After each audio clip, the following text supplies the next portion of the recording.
আমি হইলাম সেই উজানিনগরের চাঁদ সদাগর।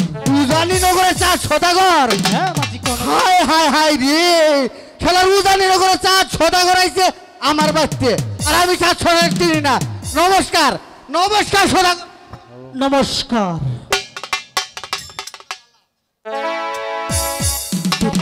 মাঝি কর্ণধর, ওগো মাঝি কর্ণধর, সদাগর মশাই আমি যে তোমাকে একটি কথা বলতে চাই। কি কথা বলবেন সদাগর মশাই? আমি যে মনস্থির করেছি আমার এই ছয়টি সন্তান নিয়ে ওই তো আগামীকালই ওই দূরদেশে পানিশ করতে যাবে। তাই আমার 14 কামতঘর তুমি কোথায় রেখেছ? সদাগর মশাই এগো মাঝি কর্ণধর, আপনার বাপে বাণিজ্যে যাইতো, আমার বাপ দাদার আপনার বাপের সাথে যাইতো। হ্যাঁ মাঝি। এখন আপনি সদাগর হইছেন, 12 বছর যাবত তুই ডিঙে কালীঘর সাগরে ডুবাই রাখা হইছে। বেশ মাঝি কর্ণধর, তাহলে তুমি ওই কালিদাসগর মাঝখানে যেয়ে আমার এই 14 কামতঘর জাগিয়ে আমার কি বাসবে আমার কাছে নিয়ে এসো মাঝি কর্ণধর। সদাগর মশাই চলো মাঝি কর্ণধর, এই কাম করবার গেলে খরচ পাতে কিন্তু একটু বাইরে যাবো। তুমি যত খরচ চাও মাঝি কর্ণধর আমি তোমাকে ততই খরচ দিব। আপনার কোনো শর্ত সাপেক্ষ আছে? আরেকটি কথা মাঝি কর্ণধর, পানি যদি হয় 1 তালা আমার ডিঙ্গারামে 2 তালা, পানি যদি হয় 7 তালা আমার ডিঙ্গারামে 14 তালা, পানি যদি হয় 14 তালা আমার ডিঙ্গারামে 100 তালা। এটা পারমু সদাগর মশাই। পারবা তো মাঝি কর্ণধর? ঠিক আছে সদাগর মশাই, আপনি এবার যান, যে আমার একটা জাইরা বেজাইরা নাতিন আছে, ওই শালা যাইকে দেখি দুজনে মিলে তোলা হয় কিনা। ঠিক আছে মাঝি কর্ণধর, তাহলে বেড়াইতে ছোটা বেড়াতে হাই গেল, কাম কাজ যদি ঠিকঠাক মতো না করা হয় এবার বয়ম ফাটাই খেলাই দেবো কই দিলাম। ওই জাইরা শালারে নাতিন আছে আমার, ওই শালায় আমার গাড়ে ফেরা মরছে।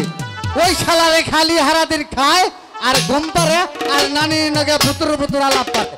ওই শালায় যে কোনো থাকে নাতি, ওই নানি ছাড়বে নাতি রে, হুরুজা নানি নানা ডাকতেছে ছাড়তো না নানি। এই নাতি হুরুজা নানি হুদাই খালি টাইনা ধরবো নানা হ্যাঁ হুর। এই শালা কোনো তুই নানা ও নানা নাতি, এই শালির ভুলা আমি ডাকতেছে হন্তা সস্তা। আমার এক শালির ভুলা, হ্যাঁ আমি তোর ওই কি না না এই শালা তুই ওস কি, এই শালা তুই কস কি? কি এই আমি এই শালা নানা এখন শালির ভুলা কয় মানছে কে? আমগো বাবা যখন তোমার শালির ভুলা কয় তখন বেজুত পাবো না। আমি কইছি তোমার কলিজা মধ্যে ঠোয়া বর্ষা। দেখছেন দেখছেন কিবা বেজাইতে নাতিন আমার। এই শালা তোর বাপে তো আমার মেয়ের জামাই, আমার বাপে তো আমার আব্বাই কব।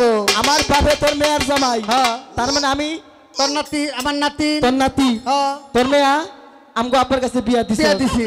এরে শালা তোরে যে শালির ভোলা কমু না কি এরে কই তুই জানোস তোর মেয়া যে বিয়া দিলি তুই কি আমারে দাওয়াত দিছিলি? ও আমার মেয়ের বিয়ে আমরা তোর দাওয়াত দেই নাই না এই যে দেখলা শালির ভুলা কইতাছ। হ্যাঁ এই শালার কটা তোর মায়ের যখন বিয়া দিলাম নায়ক বাদশাহ তখন তুই হইছিলি? ওই নাই মঞ্চাশ তোর দাওয়াতটা কোন দিয়া দিল? হুন এখন যাব না। আরে সুধীর ভাই শালির ভুলা না, আমি তোর নানা, আমারে কোন এক সুধীর ভাই। সুধীর ভাই? হ্যাঁ। আরে সুধীর ভাই এটা কি গলায় দিছ? এটা তো মালা। এই বুড়া বয়স আবার কি এর মালা? বুড়া কি এর আবার? আঙ্গন নারীর কপালে খালি জ্বালা। কে হ্যাঁ কে কেউ না কে তুমি এই বয়সে যদি মালা বইরা করো আঙ্গন নারীর গতি কি হবো? কে তোর নানির গতি আবার কি হবো? তোর পিছে তো খালি চাকরা সেরিটা করবো আঙ্গন নালি কোনো যাবো। এই নাতি এই কথা আইনা বাদ দেছে তোর যে কামে ডাকছে এই কাম কর। ঠিক আছে উদানি নগর 700 টাকা আছে না? আছে। ওই বেড়ে আইছা। আরে কি করলো? ওই বেড়ায় কি করলো জানো? কোন অনুদান দিয়ে গেল নাকি? আরে অনুদান দে রে শালা। তো কি দিছে? শালা কাম দিয়েছে কাম। তোর কতই কাম। নাতি নাতি দাদা দাদা তোমার এখন বালা কইতা কইতেছি, এই যে কাম করুন না, না করলে বেটা যে চুটা পেটা হাঁটা পেটা ঘুরে গেছে যদি কাম না করে দিরে তোরা আমারে তোরা একবারে গর্দান ওরে শালা আমার কি বয়স কম হয়েছে কাম করবো আমার কামই তুই করালি না আমার যে এত বয়স হয়ে গেল আমার যে একটা বিয়া করাবার কই তাও করাস না হাতে এই কামটা ঠিকঠাক হতে কইরা দে টাকা পয়সা নইয়া তোর দামকে বিয়া করাবার নি তাই নাকি হ্যাঁ। অবশ্যই হ্যাঁ তাহলে ঠিক আছে কাম করুন যা তাহলে এই যে ডিঙ্গাড়ানো বাসায় দুই বাসাও। মিলা আচ্ছা ধর আমি তো পুরা মানুষ তাহলে তোর জোগালি থাকবো বাসে ডিঙ্গা কালী দো সাগরে নিশানো দেবে বাসে ডিঙ্গা কালী দো সাগরে এই বাসে ডিঙ্গা কালী দো সাগরে নিশানো দেবে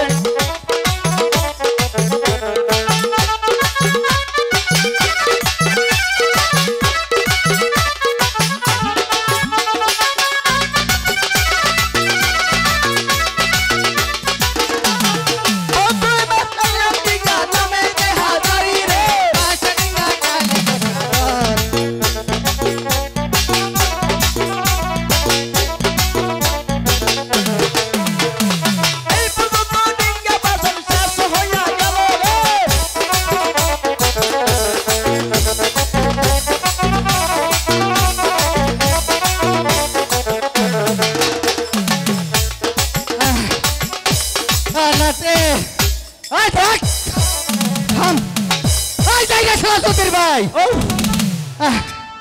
এই যে ডিঙ্গা তো বাসা হয়ে গেছে গা বাসে নিয়েছে দেখছে কোন আন্ডা ফোড়া মুড়া আছে নি তালি জোড়া ডল লাগে নি ফোনা হলে ফোড়া নাই আই ফাটাও নাই তাহলে এক কাম কর হ্যাঁ ডিঙ্গাটা গাইয়া গাইরা নগিটা বান্ধালো হারাম জাতার কথা হইছা এত কষ্ট করে ডিঙ্গা তুলাম এই ডিঙ্গা আবার গাইরা নকি বান্ধা থুমু করবা নকি গাইরা ডিঙ্গা বান্ধন রাখবো নগি গাইয়া ডিঙ্গা বান্ধন রাখবো হ্যাঁ।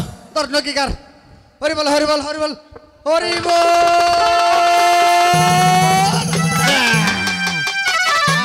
সদাগর মশাই ও সদাগর মশাই কোনে গেলেন গো হাই হাই এই সদাগরে হানা হানা ও বড় আসলে গেছেন যা মাঝি কর্ণধর আরে ও বলি মাঝি কর্ণধর হাই হাই আমরা আমি পাচ্ছ না মাঝি কর্ণধর আসি মাঝি কর্ণধর ওই তো চেয়ে দেখেন আপনার ডিঙ্গা সাজিয়ে এনেছি পানি ছিল 12 তলা আপনার ডিঙ্গা দিয়েছি 14 তলা বেশ খুব ভালো করেছো মাঝি কর্ণধর আমার যে খুব পছন্দ হয়েছে মাঝি কর্ণধর ওগো মাঝি কর্ণধর বলেন তাহলে তোমাদের পাওনা দাও না? আমাদের পাওনা পরে দিলেই হবে আপনার সোনাকার কাছ থেকে বিদায় নিয়ে আসেন ঠিক আছে মাঝি কর্ণধর তাহলে তোমরা তোমার বাড়ি থেকে বিদায় নিচ্ছ আর আমি এই মুহূর্তে আমি আমার সোনার কাছে বিদায় নিয়ে তারপর আসছি মাঝি কর্ণধর এই রাতে শতাকর্ণের থেকে বিদায় নেব আমি তোর নানার কাছ থেকে বিদায় নেই যা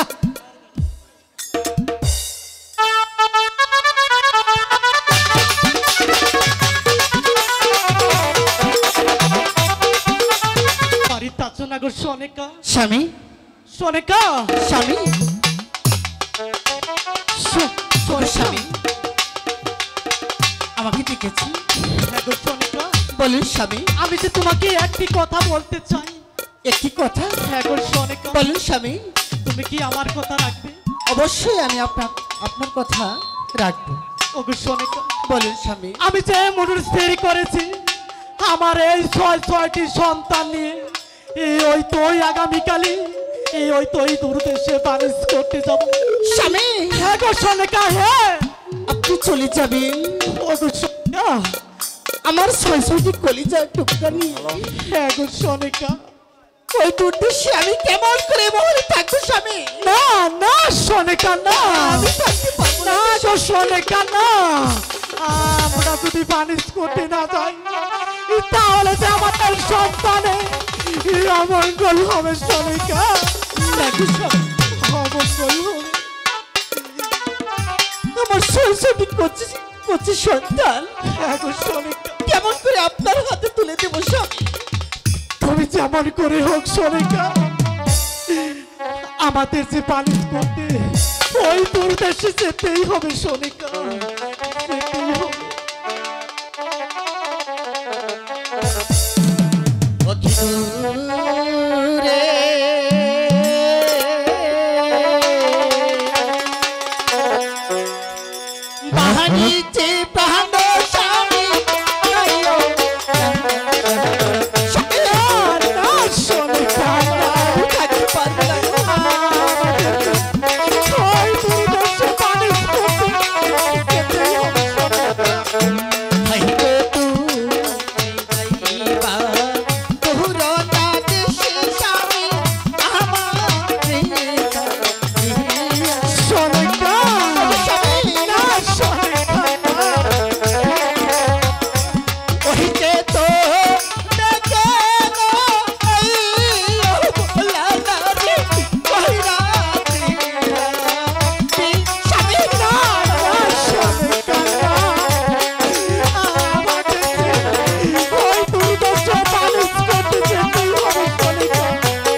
হ্যাঁ গো সোনিকা,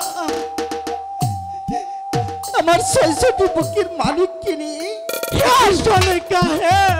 একটু দাঁড়ান স্বামী, আমার সতী সন্ধ্যা সুন্দর করে সাজিয়ে আপনার হাতে তুলে দিচ্ছি। ঠিক আছে মালিক। সোনিকা, তুমি তাই করো সোনিকা, আমার সরস্বতী কলেজের টুকরা, তুমি তাই করো। তারা কোথায়? মালিক, মালিক রে, আমি জান, হ্যাঁ আমাকে ডেকেছেন আমি জান। আমি তোমাকে কেন ডেকেছি জানো? কেন আমি জান? তোমার পিতার সাথে হ্যাঁ, ওই দুর্দেশে বাণিজ্যে চলে যেতে হবে। কি বলছেন আমি জান? হ্যাঁ শোনা, আমি আপনাকে ছেড়ে দিয়ে ওই দূরে দেশে বাড়িতে যেতে পারবো না আমি জান। না রে মালিক, এ যে বিধির বিধান। না আমি তো না, আমি কিছুতে থাকতে পারবো না আমি জান। না রে খোকা, না কান্দিস না রে খোকা, আমি আমার মাকে ছেড়ে থাকতে পারবো না আমি জান।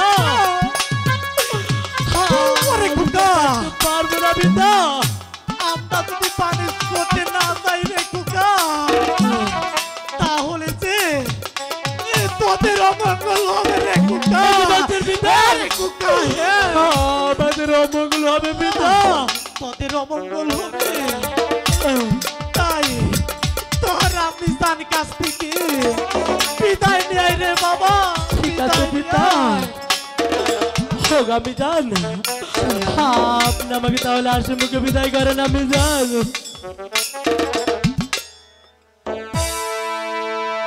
আই গো বিদায় তাই দেন মানের মাগো মাগো বিদায় দে এওয়া পারে। শোনা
ওগো আমি জান হ্যাঁ আমরা হলো সদাগরের বংশ মা হ্যাঁ আমাদের তো বাণিজ্য করতেই হবে আমি জান তাই তো বলছি আমি জান হ্যাঁ আমাদেরকে হাসি মুখে বিদায় করেন আমি জান ওরে শোনা বলেন মা আমি তোদেরকে আশীর্বাদ করি ঠিক আছে আমি তোরা জান যেন আমার পক্ষে ফিরে আসতে পারে ঠিক আছে আমি জান তোর পিতার কাছে চলে যা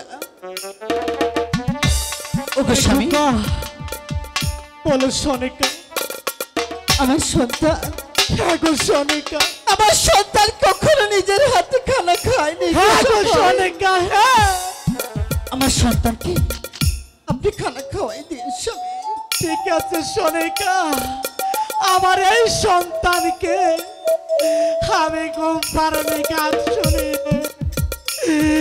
তারপর ঘুম পাড়াবো সনিকা বিদায় বিদায়, বিদায় ওগো স্বামী বিদায় আমার শৈশব বিদায় বিদায়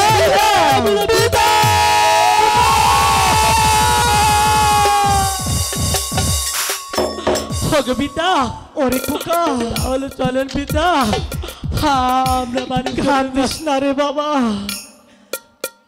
ওগো মাঝি কর্ণধর সদাগর মশাই এই তো আমার 6টি সন্তান আমি সাজিয়ে এনেছি তাই তুমি এই মুহূর্তে 14 ডিঙ্গা মতো করে পরে এই কালী দশকের মাঝখান দিয়ে ছেড়ে দাও মাঝি কর্ণধর ঠিক আছে সদাগর মশাই ছেড়ে দাও আপনি আবার আপনার সন্তানদের নিয়ে মাঝে ডিঙ্গায় বসে যান আমি আর নাতি মিলে আপনার ডিঙ্গা গাড়ি ছেড়ে দিচ্ছি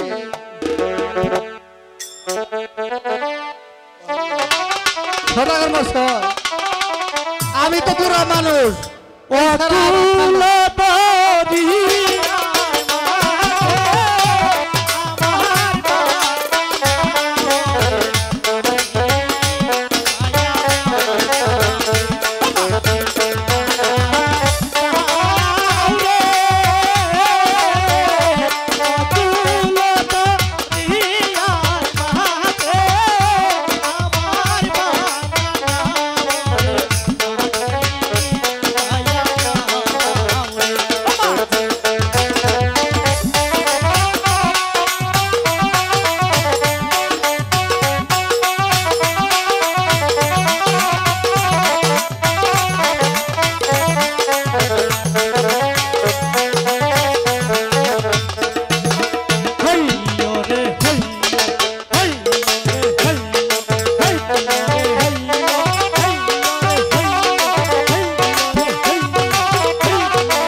একবার হরান খেয়ে গেলাম রে ওগো মাঝি কর্ণধর সদাগর মশাই ডিঙ্গা তাহলে কিনারে বিরাও আমরা এই মুহূর্তে কিছুক্ষণের জন্য বানিশ করাছি মাঝি কর্ণধর ঠিক আছে সদাগর মশাই